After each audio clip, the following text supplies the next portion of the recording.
माननीय श्री शक्ति सिंह गोयल टूने से।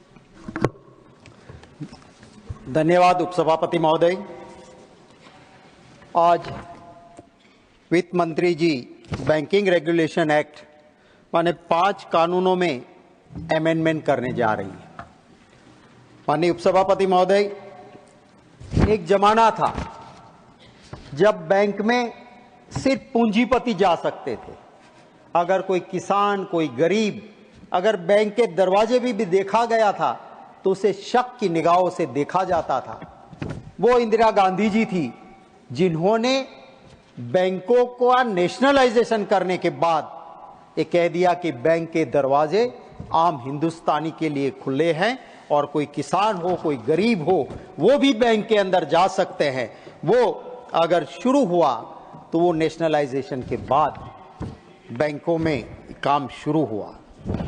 मैं वित्त मंत्री जी को आपके जरिए कहना चाहता हूं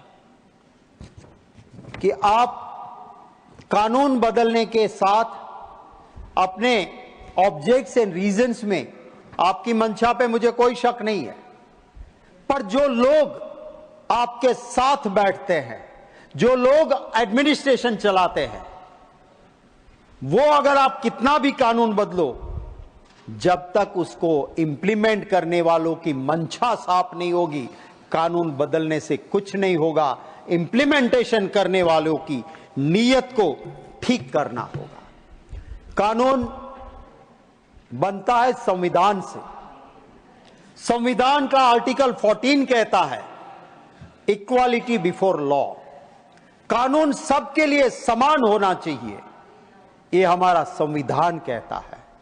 पर यहां क्या होता है उपसभापति महोदय, एक कानून होता है जो सामने वालों के लिए इस तरह से उपयोग करो पॉलिटिकली कि उसे खत्म करो, और जैसे ही अपने पास आ जाए वो आर्टिकल 14 नहीं रहता है, इक्वालिटी बिफोर लॉ नहीं, कानून बदल जाता है।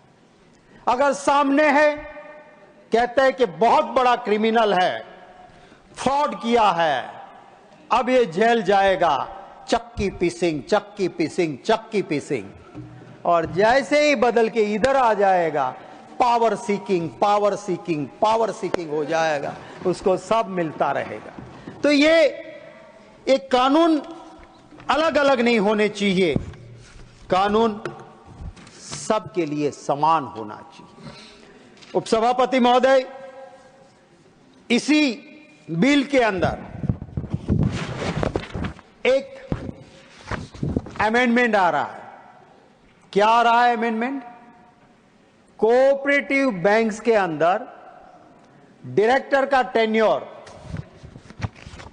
8 साल का है, जो इसी सरकार ने किया था, कुछ ही वक्त पहले किया। पॉलिटिकल अपनी पावर बचाने के लिए पॉलिटिकल इक्वेशन के साथ कानून के साथ खिलवाड़ नहीं करनी चाहिए। 8 साल के लिए आपने कहा कि कोऑपरेटिव बैंक में डायरेक्टर 8 साल ही रह सकता है। अब क्या ला रहे हैं? अब ये नए अमेंडमेंट के साथ ये ला रहे हैं कि अब कोऑपरेटिव बैंक में डायरेक्टर 10 साल तक रहेगा। जब आपने 8 साल का कानून बनाया था, उसी वक्त गुजरात में Panchsheel marketing cooperative bank limited, sir, वहां के जागृत नागरिकों ने रिजर्व बैंक ऑफ इंडिया को लिखा कि बैंकिंग लॉ कहता है कि 8 साल से ज्यादा डायरेक्टर नहीं रह सकता है। उपसभापति महोदय, गुजरात गवर्नमेंट के कोऑपरेटिव डिपार्टमेंट को लिखा, मेरे पास एक खत है संदीप मांगरोला करके एक नागरिक का। गुजरात गवर्नमेंट आरबीआई को लिख के भेजती है कि यस, हमें ये मिला है, पर इसका इंप्लीमेंटेशन तो आरबीआई को करना है, और Panchsheel marketing cooperative bank limited में 8 साल से ऊपर डायरेक्टर हो गए हैं, सो रिजर्व बैंक ऑफ इंडिया आप डिसाइड कीजिए कानून के तहत। रिजर्व बैंक ऑफ इंडिया ने डिसाइड नहीं किया। इसने बार बार लिखा कि मैं ऐसे बहुत सारे कोऑपरेटिव्स के, शुगर के सारे डायरेक्टर 8 साल पार कर गए, मैं डिटेल दे रहा हूं, मुझे टाइम दो। एक मेंबर पार्लियामेंट के तौर पे जब मुझे उन्होंने भेजा, मैंने आरबीआई को लिख के भेजा कि इसको मिलिए तो सही आप, एक कानून के खिलाफ काम हो रहा है, एक नागरिक अपनी बात रख रहा है, आप उसे मिलने का टाइम नहीं देते, आप जवाब नहीं देते। दुख है कि आरबीआई ने एक मेंबर पार्लियामेंट को भी जवाब नहीं दिया। क्या है रिजर्व बैंक ऑफ इंडिया के ऊपर वित्त मंत्री जी आप कुछ कहेंगे या नहीं? आज ये पार्टी पावर में है, कल ये है। डेमोक्रेसी में इलेक्टेड मेंबर के लिए वो जनता का प्रतिनिधि होता है, उसके लिए कोई भी ऑफिसर चाहे कोई भी पॉलिटिकल पार्टी पावर में हो, आज हम लिखते हैं आपके डिपार्टमेंट से कोई जवाब तक नहीं आता है, चाहे कुछ भी लिख लो आप। एक वक्त था, आज भी वो आपका यहां से गवर्नमेंट का किया हुआ सर्कुलर है कि इन स्टिपुलेटेड टाइम मेंबर पार्लियामेंट को जवाब देना चाहिए, प्रिलिमिनरी रिप्लाई इतने दिनों में और आखिरी रिप्लाई इतने दिनों में, इंटरिम रिप्लाई के बाद देना चाहिए। और फाइनेंस डिपार्टमेंट या रिजर्व बैंक ऑफ इंडिया बिल्कुल किसी को गिने ही नहीं। मैं मानता हूं कि इसके लिए जरूर वित्त मंत्री जी अपना डिपार्टमेंट को ठीक करेगी। मैं जो यहां पे कह रहे हैं कि किसी भी बैंक में 8 साल से ज्यादा डायरेक्टर नहीं रहना चाहिए, अब अमेंडमेंट आ रहा है 10 साल। मैं आपके जरिए वित्त मंत्री जी, मैं, क्योंकि कहा जाता है हमारे वहां चैरिटी बिगिंस फ्रॉम होम, अगर जिसको सहकार मंत्री आपने बना के रखा है, जिसके पास कोऑपरेटिव है, माननीय उपसभापति महोदय, मैं आपके जरिए जरूर कहूंगा कि कम से कम वो जिस बैंक में चेयरमैन रहे थे वहां तो कानून लागू होना चाहिए। अहमदाबाद डिस्ट्रिक्ट कोऑपरेटिव बैंक में अमित भाई शाह चेयरमैन रहे, आज उनके नियरेस्ट एंड डियरेस्ट है सारे लोग। 2006-7 से वो डायरेक्टर कंटिन्यू है वहां बैंक में, अहमदाबाद डिस्ट्रिक्ट कोऑपरेटिव बैंक में कोई चुनाव ही नहीं होता है। और क्यों कोर्ट में पेंडिंग है उपसभापति महोदय? क्योंकि 2 डायरेक्टर से एक गुट जो कोर्ट में पेंडिंग है, बड़े अनुभवी आदमी है। I am not criticising court, whatever the matter it's my right to say, and whatever is there, that's why I want to highlight the matter is sub judice. I am not going in the merits of the matter. What I want to say is it is the duty of the government to see, otherwise 2 लोग मिलके चले जाएंगे, तारीख पे तारीख पड़ती रहेगी और सरकार क्या देखती रहेगी। इसीलिए मैं कहता हूं कि it's a duty of the RBI कि पार्टी इंटरवीनर के तौर पे वहां जाए, पार्टी इंटरवीनर तौर पे सरकार उसमें हस्तक्षेप करे और 2 गुट मिलके 2006-7 से चुनाव नहीं होने देते हैं और मलाई खाते हैं। हटाइए उन डायरेक्टर को, आपका पावर्स है, आप उनको करिए, आप लगाइए उनको, आप एडमिनिस्ट्रेटर लगा सकते हो और एडमिनिस्ट्रेटर लगा के आई एम नॉट यील्डिंग। इनके बाद मैं आपको मौका देता हूं। आई am not yielding, he is not yielding. इनके बाद मैं आपको मौका देता हूं, बोले। तो मैं ये कहना चाहता हूं निकालना चाहिए कि ये जिस तरह से चल रहा है उसमें ये जरूरत है कि वहां पे एडमिनिस्ट्रेटर लगाया जाए और ऐसे डायरेक्टर्स को हटाया जाए जो आपके कानून के खिलाफ 2006-2007 से अप टू 2024 बैठे हैं।